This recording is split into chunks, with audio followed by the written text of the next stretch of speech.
नमस्कार, आप देख रहे हैं खबर अब तक। चलिए रुक करते हैं आज की सुर्खियों पर। धनबाद के पंपू तालाब से एक रेलवे कर्मचारी का शव मिलने से इलाके में सनसनी, जांच में जुटी पुलिस।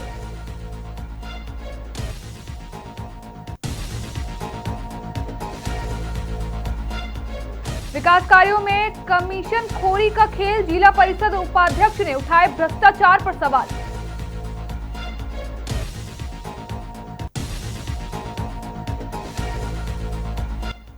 रामगढ़ में डीसीएसपी ने जागरूकता रथ को दिखाई हरी झंडी, सुरक्षित यातायात का दिया संदेश।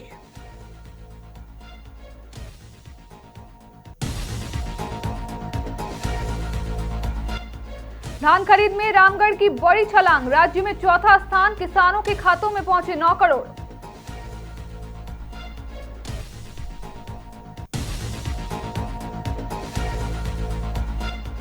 देवघर में मुख्य निर्वाचन आयुक्त का मीडिया से संवाद, निष्पक्ष चुनाव में मीडिया की भूमिका पर दिया जोर।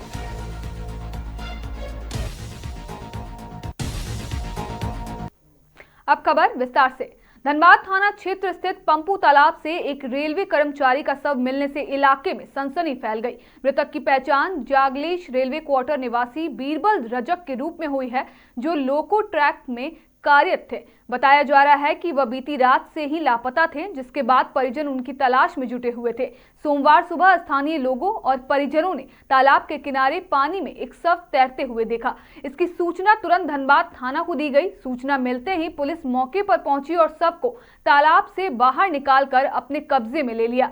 इसके बाद शव को पोस्टमार्टम के लिए भेज दिया गया है। घटना की जानकारी मिलते ही मौके पर लोगों की भीड़ जुट गई। शव मिलने के बाद परिजनों का रो रो कर बुरा हाल है। पुलिस ने प्रारंभिक जांच में मामले को दुर्घटना से जोड़कर देखा। हालांकि मौत के वास्तविक कारणों की पुष्टि पोस्टमार्टम रिपोर्ट आने के बाद ही हो सकेगी। फिलहाल पुलिस पूरे मामले की गहन जांच में जुट गई है। डिपार्टमेंट अच्छा यहाँ डीएससी कॉलोनी के अंदर में कहीं रहता है। मैं भेजती पड़ा हिल कॉलोनी हो सकता, इतना ही। रेलवे में परसों भी गया काम करने के लिए। ये 4 आदमी है। ये दारू पीता बहुत ज्यादा। घर से कब से लापता थे? कल से। बीरबल नाम है इसका, बीरबल। अच्छा, रेल कर्मी थे। हाँ, ये बेटी है। हाँ, एगो बेटी है, अच्छा, तो बेटी है, एगो बेटा उनको भी है। हाँ, ये क्या लगता है ज्यादा शराब पीने से ये? और क्या हुआ, शराबे पीने से गिल होगा। घसर गया, पैर हो गया, क्या हुआ, पैखाना गया, पैंट देखो उसको खुला है। पैंट इसको खुला है। अच्छा, क्या घटना है? वो आकर लग रहा कि थी लैट्रिन किया था, उसी में वो आए हुए हैं। पैर स्लिप करने के कारण वो बॉडी बरामद। हाँ, बॉडी। बीरबल नाम है इनका। परिवार उर्वरा आ गया। हाँ, रेलवे में सर्विस करते थे। हाँ, कब से लापता थे? तो अभी हम लोग को पता लगा है, सुबह में आए हैं। पत्नी को खोजने आई है तो मिल गई। जिला परिषद से कराए जा रहे विकास कार्यों में बड़े पैमाने पर भ्रष्टाचार और कमीशन खोरी के आरोप सामने आए हैं। जिला परिषद की उपाध्यक्ष सरिता देवी अपने पूर्व घोषित कार्यक्रम के तहत तालाबंदी करने पहुंची, लेकिन यह कार्यक्रम अंततः विरोध प्रदर्शन तक ही सीमित रह गया। मीडिया से बातचीत में उपाध्यक्ष सरिता देवी ने आरोप लगाया कि जिला परिषद के विकास कार्यों में 32% तक की कमीशन वसूली जा रही है। उन्होंने कहा कि योजनाओं से जुड़ी फाइलों और संचिकाओं की मांग की गई, लेकिन संबंधित दस्तावेज उपलब्ध नहीं कराए गए, जिससे संदेह और गहराता है। हालांकि जब उनसे भ्रष्टाचार में शामिल ठेकेदारों और पदाधिकारियों के नाम पूछे गए तो वह स्पष्ट जानकारी नहीं दे सकी। साथ ही यह भी स्पष्ट नहीं हो पाया कि कथित कमीशन का बंटवारा किस अनुपात में होता है और कौन कौन सी योजनाएं भ्रष्टाचार की भेंट चढ़ चुकी है। इस पूरे मामले को लेकर जिला परिषद में चल रहे विकास कार्यों की पारदर्शिता पर सवाल खड़े हो गए हैं। वहीं प्रशासनिक स्तर पर अब इस प्रकरण को लेकर आगे की कार्रवाई पर सभी की नजरें टिकी हुई है। पहले भी पत्राचार दिए हमारे माध्यम से 3/12/2025 को, जो कि हमारे पत्र के माध्यम से 2022 से अब तक जितना भी योजना जो चयनित के संबंध में जो विनिदा कार्यादेश जो हुआ है संबंध में उनकी सूची मांग की थी, जो कि हमें उपलब्ध नहीं कराए गए और एक जन प्रतिनिधि होने के कारण हमें उपलब्ध नहीं कराया गया सूची, जो कि मैं एक जिला परिषद उपाध्यक्ष हूँ, जो कि हमें उपलब्ध नहीं कराया गया सूची। और यहाँ के भ्रष्टाचार साफ जाहिर दिख रहा है कि जिला परिषद में कितना भ्रष्टाचार भरा हुआ है। यहाँ के पदाधिकारी, संवेदक सभी को मिल। राष्ट्रीय सड़क सुरक्षा माह के तहत रामगढ़ में सड़क सुरक्षा को लेकर व्यापक जागरूकता अभियान की शुरुआत की गई। जिला समाहरणालय परिसर से उपायुक्त और पुलिस अधीक्षक की उपस्थिति में जागरूकता रथ को हरी झंडी दिखाकर रवाना किया गया। यह रथ जिले के शहरी और ग्रामीण क्षेत्रों में भ्रमण कर आम लोगों को यातायात नियमों के प्रति जागरूक करेगा। इस अवसर पर जिला परिवहन पदाधिकारी अनुराग कुमार तिवारी ने कहा कि सड़क सुरक्षा केवल प्रशासन की नहीं बल्कि समाज के हर नागरिक की सामूहिक जिम्मेदारी है। नियमों का पालन कर हम न केवल अपने जीवन की रक्षा कर सकते हैं बल्कि दूसरों की जान भी बचा सकते हैं। उन्होंने बताया कि जागरूकता रथ के माध्यम से हेलमेट और सीट बेल्ट के उपयोग, ओवर स्पीडिंग से परहेज, नशे की हालत में वाहन न चलाने जैसे अहम संदेश आम जन तक पहुंचाए जाएंगे। पूरे जनवरी माह में चलने वाले राष्ट्रीय सड़क सुरक्षा अभियान का उद्देश्य सड़क दुर्घटनाओं में कमी लाना और सुरक्षित यातायात को बढ़ावा देना है। जिला प्रशासन को उम्मीद है कि इस पहल से लोगों में जागरूकता बढ़ेगी और सड़कें पहले से अधिक सुरक्षित बनेगी। सुरक्षा जो मंथ जनवरी में जो मनाया जाता है उसी की कड़ी में आज जागरूकता रथ जो है वो पूरे जिले में प्रचार प्रसार के लिए उपायुक्त महोदय के द्वारा झंडी दिखाकर भेजा गया है। पूरे महीने इसमें लोगों को सड़क के जो नियम है उनका पालन करके कैसे सुरक्षित रहना है और लोगों को भी कैसे जागरूक करना है, ये पूरे मंथ हम लोग करेंगे। कार्यक्रम 1 तारीख से ही शुरू हो गया है। हम लोग कई जगह पहले से कार्यक्रम कर चुके हैं और ये 31 तारीख तक लगातार चलता है। हिंदू धर्मावलंबियों की वर्षों पुरानी आस्था के केंद्र रहे महेशपुर प्रखंड स्थित भौरी कुंचा तथा जिला मुख्यालय स्थित प्रसिद्ध जटाधारी शिव मंदिर अब पर्यटन मानचित्र पर अपनी पहचान बनाने जा रहा है। राज्य पर्यटन विभाग ने दोनों धार्मिक स्थलों को डी श्रेणी पर्यटन स्थल के रूप में विकसित किए जाने की स्वीकृति प्रदान कर दी है। पर्यटन स्थल का दर्जा मिलने के बाद इन दोनों आस्था केंद्रों का समुचित विकास किया जाएगा। इससे न सिर्फ श्रद्धालुओं और पर्यटकों को बेहतर सुविधाएं उपलब्ध होंगी बल्कि दूर दराज के क्षेत्रों से आने वाले पर्यटकों की संख्या भी बढ़ेगी। साथ ही स्थानीय लोगों के लिए रोजगार और स्वरोजगार के नए अवसर भी सृजित होंगे। जिला खेल सह पर्यटक पदाधिकारी राहुल कुमार ने जानकारी देते हुए बताया कि पर्यटन विभाग द्वारा दोनों स्थलों को डी श्रेणी पर्यटन स्थल के रूप में स्वीकृति दी गई है। आने वाले समय में यहां सौंदर्यीकरण, संपर्क पथ का निर्माण, पेयजल व्यवस्था, शौचालय, विद्युत आपूर्ति सहित अन्य आधारभूत संरचनाओं का विकास किया जाएगा। उन्होंने बताया कि जिला प्रशासन की ओर से उपायुक्त स्तर से प्रस्ताव तैयार कर विभाग को भेज दिए गए थे, जिसे स्वीकृति मिल गई है। पर्यटक विकास से क्षेत्र की धार्मिक सांस्कृतिक पहचान को नई मजबूती मिलने की उम्मीद जताई जा रही है।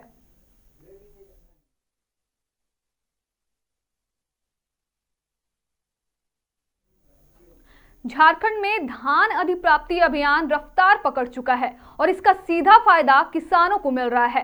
धान खरीद के मामले में रामगढ़ जिला राज्य में चौथे स्थान पर पहुंच चुका है, जो जिले के लिए बड़ी उपलब्धि मानी जा रही है। समय पर धान की खरीद और भुगतान से किसानों को उनकी फसल का उचित मूल्य मिल रहा है, जिससे उनमें संतोष और भरोसा दोनों दिखाई दे रहे हैं। जिला आपूर्ति विभाग ने बताया कि अब तक रामगढ़ जिले में करीब 63,000 क्विंटल धान की अधिप्राप्ति के जा चुकी है। डिस्ट्रिक्ट सप्लाई ऑफिसर रंजीता टोपो ने बताया कि मार्च महीने तक जिले को जो लक्ष्य दिया गया था उसे पूरा करने की पूरी उम्मीद है। किसानों को राहत देते हुए अब तक लगभग 9 करोड़ रुपए की राशि सीधे उनके बैंक खातों में ट्रांसफर किए जा चुके हैं।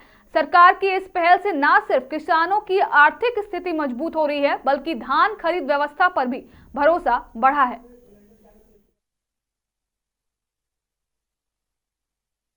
5 महीने तक का लक्ष्य दिया गया है। निश्चित रूप से हम लोग ये अपने लक्ष्य को अचीव कर पाएंगे। क्या पैमाना रखा मैडम धान को लेकर, क्या क्वालिटी होती है?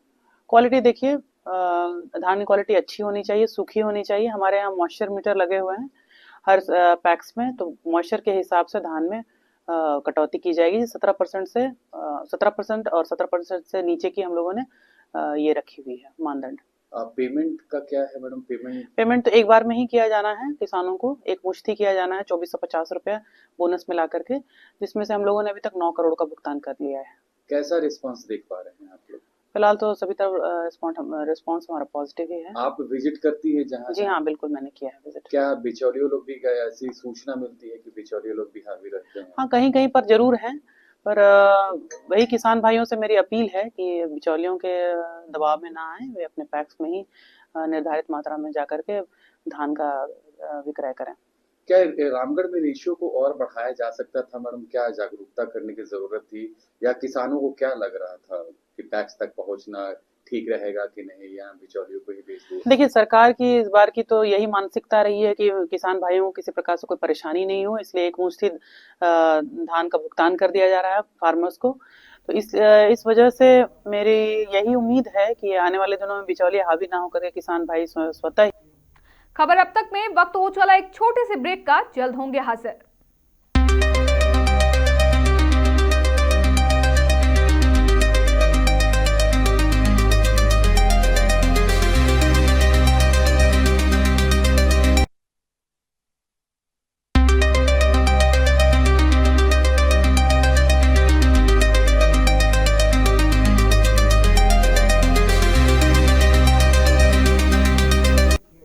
ब्रेक के बाद स्वागत है आपका।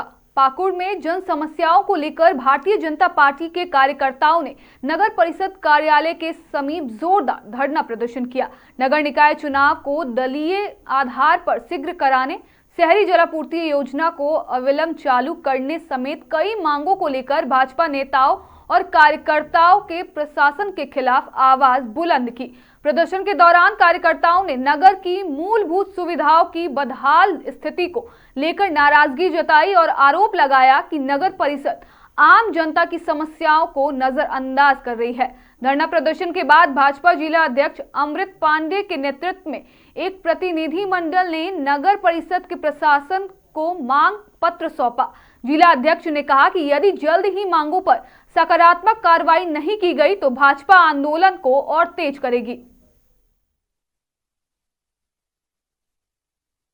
क्षेत्रों में जो नगर निकाय के चुनाव होने वाले उसकी तिथि की घोषणा की जाए, दलीय आधार पर चुनाव हो, जिससे कि समाज में एक संदेश भी जाए कि जो राजनीतिक दल सामाजिक क्षेत्रों में कार्य कर रहे हैं उनका प्रतिनिधित्व हो। लेकिन सरकार भारतीय जनता पार्टी के डर से, क्योंकि उन्हें पता है कि हर नगर निकाय चुनाव में उनकी हार निश्चित है, हार से घबराकर राज्य की हेमंत सोरेन की सरकार इस दलीय आधार पर चुनाव कराना नहीं चाह रही है। हमारी मांग है कि दलीय आधार पर चुनाव हो। और तीसरी बड़ी मांग ये है कि बैलेट बॉक्स की जगह, बैलेट पेपर की जगह इलेक्ट्रॉनिक वोटिंग मशीन यानी ईवीएम से इस राज्य में चुनाव कराए जाएं, ताकि पारदर्शिता बनी रहे। अगर बैलेट बॉक्स में चुनाव होता है, बैलेट पेपर के माध्यम से चुनाव होता है, तो उसमें चुनावी धांधली की प्रबल संभावना बनती है और ये बैलेट पेपर, बैलेट बॉक्स को बदला जा सकता है। इसलिए हमारी मांग है कि ईवीएम पर ये चुनाव। देवघर में आज मुख्य निर्वाचन आयुक्त ज्ञानेश कुमार की अध्यक्षता में मीडिया प्रतिनिधियों के साथ एक विशेष इंटरेक्शन कार्यक्रम का आयोजन किया गया। यह कार्यक्रम देवघर के तपोवन मोहनानंद +2 उच्च विद्यालय परिसर में हुआ। इस दौरान मुख्य निर्वाचन आयुक्त ने बूथ लेवल ऑफिसर यानी बीएलओ सहित निर्वाचन से जुड़े विभिन्न पदाधिकारियों के साथ बैठक की और चुनाव प्रक्रिया को लेकर अहम बिंदुओं पर विस्तार से चर्चा की। बैठक में मतदाता सूची, मतदान की पारदर्शिता, निष्पक्ष चुनाव और प्रशासनिक तैयारियों पर विशेष जोर दिया गया। इसके बाद मुख्य निर्वाचन आयुक्त ने मीडिया प्रतिनिधियों से संवाद करते हुए कहा कि स्वतंत्र, निष्पक्ष और पारदर्शी चुनाव संपन्न कराने में मीडिया की भूमिका बेहद अहम है। उन्होंने मीडिया से सही और तथ्यपरक जानकारी जनता तक पहुंचाने की अपील की और चुनाव आयोग की तैयारियों की जानकारी भी साझा की। और साथ ही साथ भारत के शायद सबसे अच्छे all India institute of medical sciences में जाकर डॉक्टरों से संवाद और अंत में चुनाव आयोग के प्रहरी और आधार स्तंभ बूथ लेवल ऑफिसर्स के साथ हमारा संवाद हुआ और SIR के लिए उनकी तैयारियां काफी अच्छी हैं, ये जानकर काफी खुशी भी हुई। तारीखों का ऐलान अभी होना बाकी है।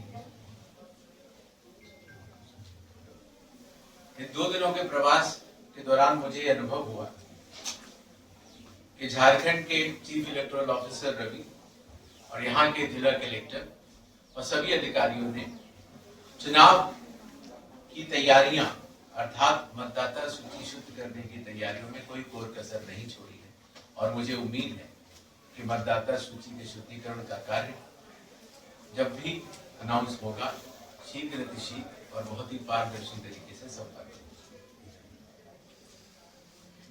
भारत विश्व का सबसे बड़ा लोकतंत्र है। धनबाद जिले के 11 कुंड उत्तर पंचायत में नालसा एवं डालसा के बैनर तले नशा मुक्त भारत अभियान के तहत एक जागरूकता रैली का आयोजन किया गया। इस रैली का नेतृत्व पंचायत की मुखिया काकुली मुखर्जी ने किया। रैली पूरे पंचायत क्षेत्र में भ्रमण करते हुए लोगों को नशे के दुष्प्रभावों के प्रति जागरूक करती नजर आई। रैली में शामिल लोगों ने अपने हाथों में नशा छोड़ो बोतल तोड़ो, नशा मुक्त जन जागरण अभियान और शराब सिगरेट और धूम्रपान से परिवार बर्बाद होता है जैसे स्लोगन लिखी तख्तियां ले रखी थी। इस मौके पर मुखिया काकुली मुखर्जी ने कहा कि नशा केवल व्यक्ति को ही नहीं बल्कि पूरे परिवार और समाज को बर्बाद कर देता है, इसलिए नशे से दूर रहना बेहद जरूरी है। रैली में वार्ड सदस्य, पंचायत समिति सदस्य, उप मुखिया, जय सहिया, स्वास्थ्य सहिया, सेविका सहायिका और बड़ी संख्या में ग्रामीण मौजूद रहे।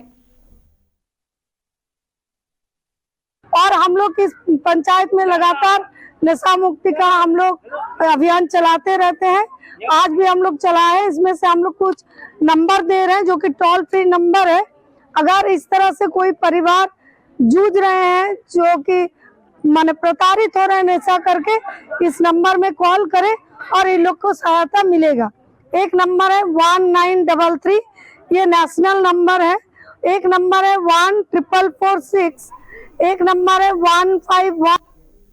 चिरकुंडा नगर परिषद में व्याप्त भ्रष्टाचार और बुनियादी सुविधाओं की बदहाली को लेकर भाकपा माले ने सोमवार को तालडांगा स्थित पार्टी कार्यालय में प्रेस वार्ता आयोजित कर नगर परिषद प्रशासन पर तीखा हमला बोला। पार्टी नेताओं ने आरोप लगाया कि नगर परिषद बने लगभग 20 वर्ष बीत जाने के बावजूद आज तक आम जनता को मूलभूत सुविधाएं नहीं मिल पाई है।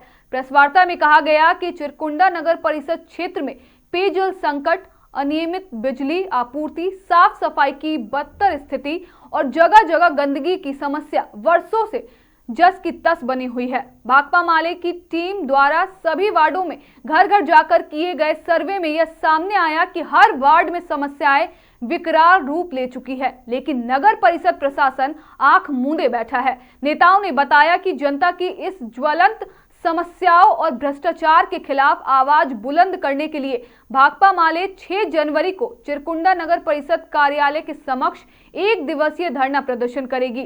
धरना का नेतृत्व विधायक अरूप चटर्जी करेंगे। प्रेस वार्ता में भाकपा माले नेताओं ने चेतावनी दी है कि यदि नगर परिषद ने जनता की समस्याओं पर शीघ्र संज्ञान नहीं लिया तो आंदोलन को और तेज किया जाएगा। 31 दिसंबर को हमारा कार्यक्रम समीक्षात्मक बैठक में हम लोग तय किए कि 6 जनवरी 2026 को 1 दिवसीय धरना कॉमरेड विधायक माले विधायक कॉमरेड अरूप चटर्जी के नेतृत्व में चिरकुंडा नगर परिषद पर दिया जाएगा। हमारा 1 नंबर से लेकर 21 नंबर वार्ड का समस्या लिखा गया है। हम लोग समस्या को प्रदर्शित करेंगे और उस समस्या पर विधायक अरूप चटर्जी उस पर बहस करके जनता के समस्या को निदान करने का प्रयास करेंगे। यदि इस पर भी यदि नगर परिषद के मैनेजमेंट, नगर परिषद के अफसरान यदि नहीं समस्या को सुनते हैं, नहीं करते हैं, तो इससे बड़ा आंदोलन में भाकपा माले जाने में नहीं हिचकेगी और भाकपा माले बहुत बड़ा आंदोलन करने जा रही है। क्योंकि जब से नगर परिषद बना है तब से चिरकुंडा नगर परिषद क्षेत्र में पैसा का लूट हुआ है, जनता का समस्या का निदान नहीं हुआ है। फिलहाल के लिए इतना ही। बाकी तमाम खबरों के लिए देखते रहें मिरर मीडिया।